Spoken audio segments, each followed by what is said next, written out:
अच्छा, तो इसमें antepartum haemorrhage APH protocol follow किया जा रहा है। ठीक है, थोड़ा सा इसके बारे में बताऊंगा, और जो इसका ऑस्की में क्वेश्चन आया हुआ था वो भी डिस्कस करूंगा। वॉर टेस्ट में ऑप्स की, वॉर टेस्ट में ये ऑप्स से रिलेटेड ऑस्की स्टेशन है।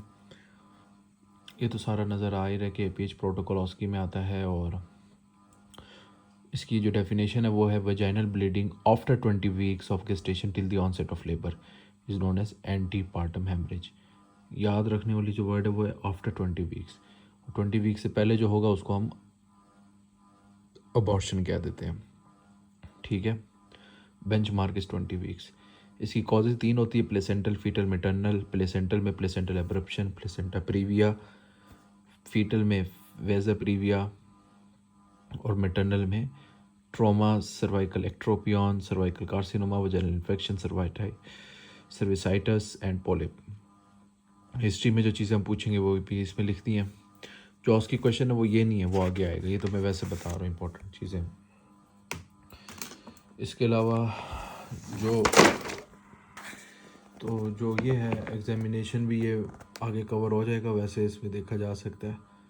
और इन्वेस्टिगेशन जो है इसमें हम जो है वो भी जो करवाते हैं वो भी इसमें लिखा हुआ है। प्लेसेंटल अब्रप्शन किसको कहते हैं ये पता होना चाहिए। Separation of placenta from uterine wall. Revealed and concealed abruption होती है, एक रिवील्ड होती है, एक कॉन्सील्ड होती है। ठीक है, वो आगे बुक से मैं दिखा दूंगा। रिस्क फैक्टर्स क्या है इसके। IUGR में होता है, पॉलीहाइड्रोमनियोस में होता है, जिसमें AFI इम्यूनिटिक फ्लूइड ज़्यादा हो जाता है, उसको पॉलीहाइड्रोमनियोस कहते हैं। हाइपरटेंसिव डिसऑर्डर्स में होता है। और डायग्नोसिस क्या, पेनफुल ब्लीडिंग होती है इसमें, जो बहुत क्लिनिकल पॉइंट है।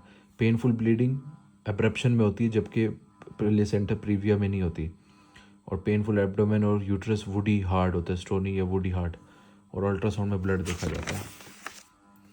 What is placenta previa. Placenta previa जो है उसमें पेनलेस ब्लीडिंग होती है। Previous history of surgery, beach presentation और ये सारी चीज़ें होती हैं। इसकी 4 स्टेजेस टाइप्स होती हैं, 1 2 3 4। लो यूट्राइन सेगमेंट में और सर्वाइकल ऑस के ऊपर अप्रोच ना कर रहा हो, जैसे ये कर रहा है प्लेसेंटा प्रीविया, ये आप देख सकते हैं। ये प्लेसेंटा है, ये सर्वाइकल ऑस है। अब ये थोड़ा करीब आया तो इसको माइनर कहेंगे। लोअर यूट्राइन सेगमेंट ये वाला होता है, इससे नीचे वाला सेगमेंट, ये पेन से नीचे वाला सेगमेंट लोअर है, ऊपर वाला अप है।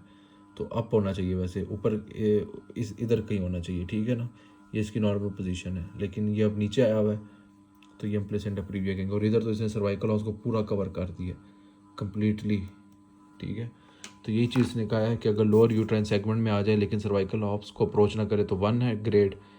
लोअर यूट्राइन सेगमेंट में आ जाए और थोड़ा सा बॉर्डर के करीब आ जाए तो 2 है ग्रेड। और लो यूट्राइन सेगमेंट में आ जाए और पार्शली मतलब आधा कवर कर ले तो 3 और 4 जो है वो कम्प्लीटली कवर कर दे, जैसे कम्प्लीटली यहाँ कवर कर दिया। इंपॉर्टेंट क्वेश्चन ये है उसकी वाला कि मैनेजमेंट क्या होती है एपीएच की। एपीएच की मैनेजमेंट प्लेसेंटल एब्रप्शन प्रीविया में सेम ही होती है। अगर 32 और 33 वीक्स की औरत गेस्टेशन यानी प्रेगनेंसी में आ रही, 32-33 वीक्स हो चुके हैं प्रेगनेंसी में, और माइल्ड ब्लीडिंग है, तो हम उसको डेक्सा यानी कॉर्टिकोस्टेरॉइड्स दे के कंजर्वेटिव ट्रीटमेंट करेंगे। और टोकोलेटिक्स जो लेबर इंड्यूस करते वो नहीं देंगे। इसकी वजह क्या है, क्योंकि हम डेक्सा देंगे ताकि उसके लंग्स मिच्योर हो जाएं बच्चे के, और हम डिलीवरी कर सकें, टैकल कर सकें, क्योंकि जब डिलीवरी होगी तो लंग्स मिच्योर करने के लिए डेक्सा देनी पड़ती है। और दूसरा इसमें ये कि सीवियर ब्लीडिंग के साथ है और नियर टू टर्म हो, यानी 38 या 39 वीक्स की हो, और कि बच्चा बस पैदा होने वाला ही हो, फिर हम कोई डेक्सा या कुछ लगाने की ज़रूरत नहीं, क्योंकि लंग्स ऑलरेडी मेच्योर हो चुके हैं 38 वीक्स तक।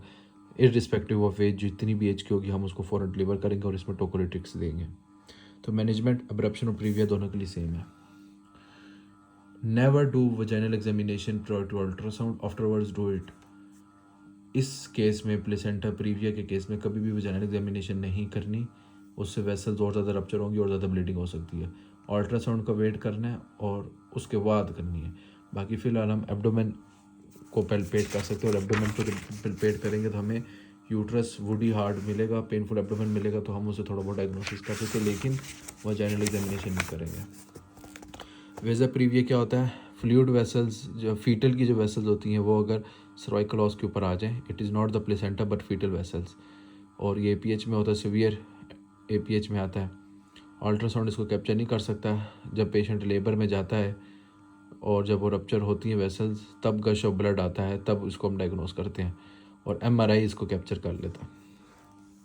ये है उसकी क्वेश्चन कि list the 5 steps for APH protocol, 5 marks का आता है। इसमें हमने क्या लिखना है, call for help number 1, cab CAB cannula Airways maintain और ब्रीथिंग, IV मेंटेन करना है, कैथेटराइज करना है पेशेंट को, send all the labs investigation LFTs RFTs blood type, set blood for cross matching, ठीक है, अरेंज करना blood units, fresh frozen plasma.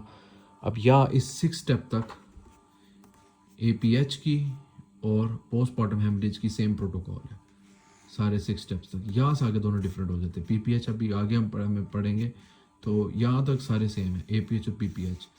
यहाँ पे एंटीपार्टम हेमरेज का क्या प्रोटोकॉल है, डिटेक्ट करना कॉज ऑफ एंटीपार्टम हेमरेज का स्टेशनरी एज, अल्ट्रासाउंड करवाना है, लोकल एग्जामिनेशन करना है, बट ब्रैकेट में लिखना है never do PV or per vaginal examination because if placenta praevia का पेशेंट होगा it will damage more membranes in per vaginal examination.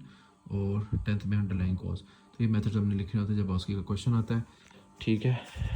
और इसको मैं बुक से भी साथ कवर कर देता हूँ। बुक में ये है एंटीपार्टम हेमरेज, ठीक है, वही डेफिनेशन 20 वीक्स वाली लिखी है, फीटल कॉजेज वही बुक से पढ़ा दी है। हिस्ट्री और एग्जामिनेशन में क्या होता है ये भी इसमें देख लिया।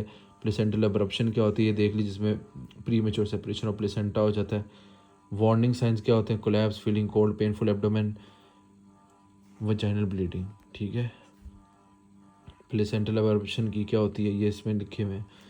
ये इसका रिवील्ड हेमरेज और कंसील्ड हेमरेज। प्लेसेंटल हेमरेज में अगर ये रिवील्ड का मतलब ये कि वजाइना से खून बाहर आ रहा है, रिवील हो गया हेमरेज में, पता लग गया कि कुछ हो गया मसला।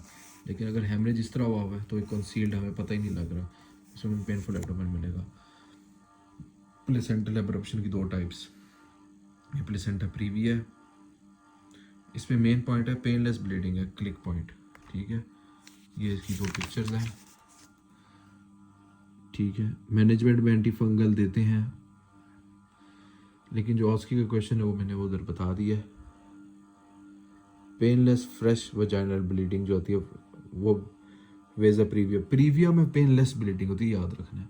पहले सेंट्रल एब्रप्शन में पेनफुल होती है। यह हमारा APH प्रोटोकॉल ख़त्म हो गया।